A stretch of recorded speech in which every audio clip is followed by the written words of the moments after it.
अस्सलाम वालेकुम स्टूडेंट्स, कैसे हैं आप? आई होप कि आप सब ठीक होंगे। आज का हमारा लेक्चर जो है वो सेलुलर ऑर्गेनाइजेशन पे है, लेकिन उससे पहले मैं आपको बता दूं कि आप फुल वीडियो को वॉच किया करें, क्योंकि हर कंसेप्ट दूसरे कंसेप्ट के साथ लिंक में होता है। तो इससे अगर आप लोग वीडियो को हाफ ऑफ करके या थोड़ा थोड़ा करके देखेंगे तो आपको फिर समझ नहीं आएगा। इसके साथ मेरी पहली वीडियोस को भी वॉच कीजिएगा, उसके अंदर भी बहुत अच्छा कंसेप्ट मैंने डेवलप किया हुआ है, तो वो आप ज़रूर देखिएगा, आपको बहुत अच्छी समझ आएगी। चलिए आइए स्टडी करते हैं सेलुलर ऑर्गेनाइजेशन को, कि सेल की ऑर्गेनाइजेशन कैसे की गई। सेलुलर ऑर्गेनाइजेशन में हमने सेल की ऑर्गेनाइजेशन के बारे में पढ़ना है, लेकिन उससे पहले सबसे पहले देख लेते हैं कि ऑर्गेनिजम्स को जो है ना वो 5 मेजर ग्रुप्स के अंदर डिवाइड किया गया, ताकि हम उनकी स्टडी को इजीली स्टडी कर सकते हैं, उनकी स्टडी हमारे लिए इजी हो जाए, उनको समझना, उनके अंदर की चीज़ों को, एनाटॉमी, उनकी मॉर्फोलॉजी को देखना हमारे लिए ईजी हो जाए। तो जो 5 ग्रुप है हमारे पास वो कौन कौन से आइए देखते हैं। सबसे पहले हमारे पास आ जाता है प्रोक्रियोट्स का ग्रुप। ठीक है, किंगडम प्रोक्रियोट्स का ग्रुप आ जाता है हमारे पास। अब देखिए जो किंगडम प्रोक्रियोट है ना, प्रोक्रियोटिक जो थे वो सिंगल सेल ऑर्गेनिजम्स थे। इनके अंदर कोई जो थी ना मेम्ब्रेन बाउंड ऑर्गेनेली नहीं थी, इनके अंदर सिर्फ एक डीएनए का स्ट्रक्चर था, उसके बाद राइबोसोम्स, और इसके पास और कुछ कोई ऑर्गेनेली कुछ भी नहीं था इसके पास। ठीक है, उसके बाद आगे हमारे पास आ जाता है किंगडम प्रोटिस्ट। अब किंगडम प्रोटिस्ट जो थे ना ये यूनिसेलुलर भी होते हैं और ये मल्टी सेलुलर भी होते हैं। प्रोटिस्ट का जो हमारे पास ग्रुप था ना, इसके पास जो थी ना न्यूक्लियस भी इसके पास अपना था, और उसके बाद इसके पास क्लोरोप्लास्ट, इसके पास ये 2 ऑर्गेनेलिस थी, और एक तो इसके पास मेम्ब्रेन बाउंड जो है इसकी अपनी मेम्ब्रेन भी थी। हमारे पास फिर जो हमारे पास थर्ड पे आता है वो हमारे पास किंगडम फंजाई का है।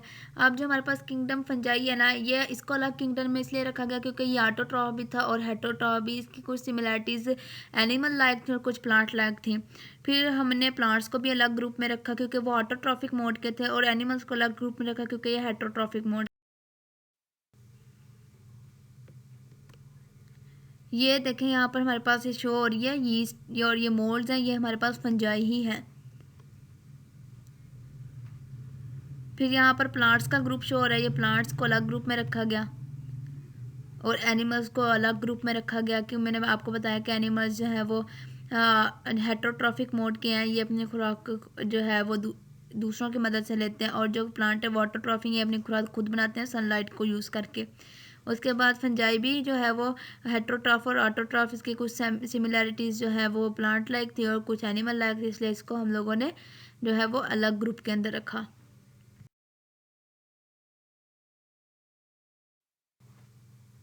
अब देखिए 2 बेसिक टाइप हैं सेल्स की, वो कौन कौन सी हैं।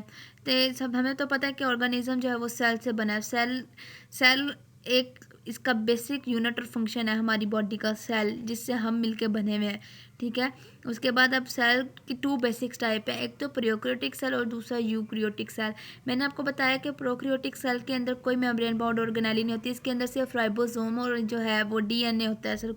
ठीक है, और जो यूकैरियोटिक सेल है ये मल्टी सेलुलर सेल है, इसके पास जो है ना तमाम मेम्ब्रेन बाउंड ऑर्गेनेलीज होती हैं जो सेल के अंदर मौजूद होती हैं, जैसे माइटोकॉन्ड्रिया, गोल्जी अपरेटस, ये सारी ऑर्गेनेलीज यूकैरियोटिक सेल के अंदर पाई जाती हैं। यहाँ पर डायग्राम देखें शो हो रही है, एक यूकैरियोटिक सेल है और एक प्रोकैरियोटिक सेल है। आप देख सकते हैं प्रोकैरियोटिक सेल के पास जो है वो मेम्ब्रेन्स हैं, न्यूक्लियोटाइड है इसके पास। ठीक है, और एक इसके पास सिर्फ राइबोसोम्स होती है जो इसकी ऑर्गेनेली है, और बाकी आप देखें यहाँ पर जो हमारे पास ये मल्टी सेलुलर जो है हमारे पास सेल है, जो हमारे पास यूकैरियोटिक सेल है, इसके पास देखें इसके पास nucleolus, nucleus, Golgi apparatus, vesicles, endoplasmic reticulum, उसके बाद प्लाज्मा मेम्ब्रेन, साइटोस्केलेटन, इसके पास तमाम की तमाम ऑर्गेनेलीज इसके पास हैं। फिर सेल्स को 3 मेजर टाइप्स के अंदर हमने डिवाइड किया। एक तो यूनिसेलुलर थे, जैसे ये हमारे सामने शो हो रहा है। ठीक है, सिंगल सेल पे थी इसकी सारी लाइफ। फिर दूसरे हमारे पास आ जाते हैं कॉलोनियल टाइप, ये जो है ना अकेले नहीं रहते बल्कि कॉलोनी में रहते हैं, एक कॉलोनी बनाकर रहते हैं, लेकिन ये कॉलोनी के अंदर अपना अपना फंक्शन ही परफॉर्म करते हैं, दूसरों के साथ मिलकर काम नहीं करते। थर्ड पे हमारे पास मल्टी सेलुलर ऑर्गेनिजम्स आ जाते हैं, देखते हैं वो कौन से हैं। ये भी मल्टी सेलुलर ऑर्गेनिज्म जो है वो भी कॉलोनी की टाइप में ही होते हैं, लेकिन ये भी अपना अपना फंक्शन परफॉर्म करते हैं।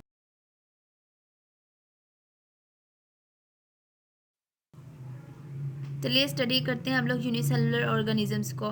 देखें, only one cell make the life of organism. सिर्फ इसके अंदर एक सेल होता है जो कि पूरे ऑर्गेनिज्म की लाइफ को बनाता है, और तमाम की तमाम उसकी एक्टिविटीज़ जो है वो सिर्फ ये एक सेल स्टडी कर उसके कैरी कर रहा होता है। जो भी उसने फंक्शन अपना परफॉर्म करना है वो इस एक सेल ही कर रहा होता है, क्योंकि ये एक सेल से मिलकर बने, मल्टी नहीं है ये, यूनी है, क्योंकि एक सेल पे है ये।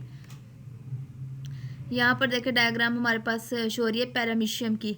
जो पैरामीशियम है ये सिंगल यूनिसेलुलर ऑर्गेनिज्म, और इसकी ऑल लाइफ जो है वो सिर्फ एक ही सेल के ऊपर ही डिपेंड कर रही है जिससे ये मिलके बनता है। और यहाँ पर देखिए अमीबा, युगलीना, पैरामीशियम, ये सब जो है हमारे पास यूनिसेलुलर ऑर्गेनिजम्स होते हैं। इनकी लाइफ जो है वो सिर्फ एक सेल के ऊपर डिपेंड कर रही होती है, और तमाम की तमाम लाइफ की एक्टिविटीज़ को वो एक सेल ही सिर्फ कंट्रोल कर रहा था, और इनके पास कोई प्रोसेसिंग नहीं है जो इनके फंक्शंस को कंट्रोल कर।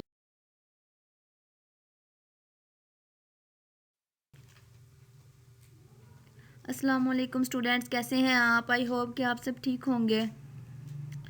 आज का हमारा लेक्चर जो है वो सेलुलर ऑर्गेनाइजेशन पे है, लेकिन उससे पहले मैं आपको बता दूं कि आप फुल वीडियो को वॉच किया करें, क्योंकि हर कंसेप्ट दूसरे कंसेप्ट के साथ लिंक में होता है। तो ऐसा अगर आप लोग वीडियो को हाफ ऑफ करके या थोड़ा थोड़ा करके देखेंगे तो आपको फिर समझ नहीं आएगा। इसके साथ मेरी पहली वीडियोस को भी वॉच कीजिएगा, उसके अंदर भी बहुत अच्छा कंसेप्ट मैंने डेवलप किया हुआ है, तो वो आप ज़रूर देखिएगा, आपको बहुत अच्छी समझ आएगी। चलिए आइए स्टडी करते हैं सेलुलर ऑर्गेनाइजेशन को, कि सेल की ऑर्गेनाइजेशन कैसे की गई। सेलुलर ऑर्गेनाइजेशन में हमने सेल की ऑर्गेनाइजेशन के बारे में पढ़ना है, लेकिन उससे पहले सबसे पहले देख लेते हैं कि ऑर्गेनिजम्स को जो है ना वो 5 मेजर ग्रुप्स के अंदर डिवाइड किया गया, ताकि हम उनकी स्टडी को इजीली स्टडी कर सकते हैं, उनकी स्टडी हमारे लिए इजी हो जाए, उनको समझना, उनके अंदर की चीज़ों को, एनाटॉमी, उनकी मॉर्फोलॉजी को देखना हमारे लिए ईजी हो जाए। तो जो 5 ग्रुप है हमारे पास वो कौन कौन से आइए देखते हैं। सबसे पहले हमारे पास आ जाता है प्रोक्रियोट्स का ग्रुप, ठीक है। किंगडम प्रोक्रियोट्स का ग्रुप आ जाता है हमारे पास। अब देखिए जो किंगडम प्रोक्रियोट है ना, प्रोक्रियोटिक जो थे वो सिंगल सेल ऑर्गेनिजम्स थे।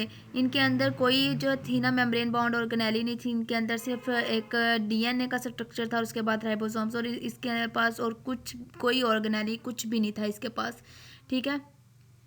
उसके बाद आगे हमारे पास आ जाता है किंगडम प्रोटिस्ट। अब किंगडम प्रोटिस्ट जो थे ना ये यूनिसेलुलर भी होते हैं और ये मल्टी सेलुलर। अब हमने स्टडी करना है मल्टी सेलुलर ऑर्गेनाइजेशन, क्योंकि मल्टी सेलुलर ऑर्गेनाइजेशन कैसे हुई कि सेल जो था ना, सेल और ऑर्गेनाइज फॉर्म ऑफ टिश्यू। हमें पता है कि ऑर्गेनाइजेशन सेल जब मिले तो टिश्यू बना, टिश्यू जब ढेर सारे सेल मिले, मल्टी सेलुलर का मतलब होता है ढेर सारे सेल, तो ढेर सारे जब सेल मिले तो हमारे पास एक टिश्यू बना। टिश्यू है ना, हमने पीछे जब हमने उधर पढ़ा था लेवल ऑफ ऑर्गेनाइजेशन के अंदर, तो हमने पढ़ा था कि जब ढेर सारे सेल एक ही फंक्शन परफॉर्म करने वाले मिलते हैं तो टिश्यू बनाते हैं, और जब एक ही फंक्शन परफॉर्म करने वाले टिश्यूज़ आपस में मिल जाते हैं तो ऑर्गन बनाते हैं, और जब ऑर्गन मिलते हैं तो एक ऑर्गन सिस्टम बनता है, पूरा का पूरा इंडिविजुअल जो है वो बन जाता है, एक ऑर्गेनिज्म पूरा का पूरा हमारे पास बन जाता है। इसके अंदर हमने एग्जांपल जैसे ह्यूमन बींग्स, हम खुद मल्टी सेलुलर हैं, हम ढेर ट्रिलियंस ऑफ सेल से मिलके हम लोग बने हुए हैं। एनिमल्स, मस्टर्ड प्लांट्स भी बहुत से सेल से मिलके बने हुए हैं। यहाँ पर आप देखें प्लांट की डायग्राम शो हो रही है, मल्टी सेलुलर है। ये देख लें आप लोग, एक ये है ह्यूमन, ये पहले एक सेल दिखाया हुआ है, सेल मिले हैं तो टिश्यू बने हैं, टिश्यू मिले हैं तो एक ऑर्गन बना है, और ऑर्गन मिले हैं तो एक आगे इंडिविजुअल शो हुआ है, यानी कि पूरा का पूरा ऑर्गेनिज्म बन गया। इस तरह ही प्लांट की डायग्राम के अंदर आप लोग देखें सेल है, सेल ने मिलकर टिश्यूज़ बनाए, टिश्यू ने मिलकर ऑर्गन बनाया, यानी कि उसकी आपको रूट्स नज़र आ रही होंगी, रूट्स एंड स्टेम, और उसके बाद आगे पूरा एक ऑर्गेनिज्म यानी कि एक फुल ऑन ट्री हमारे सामने आ गया।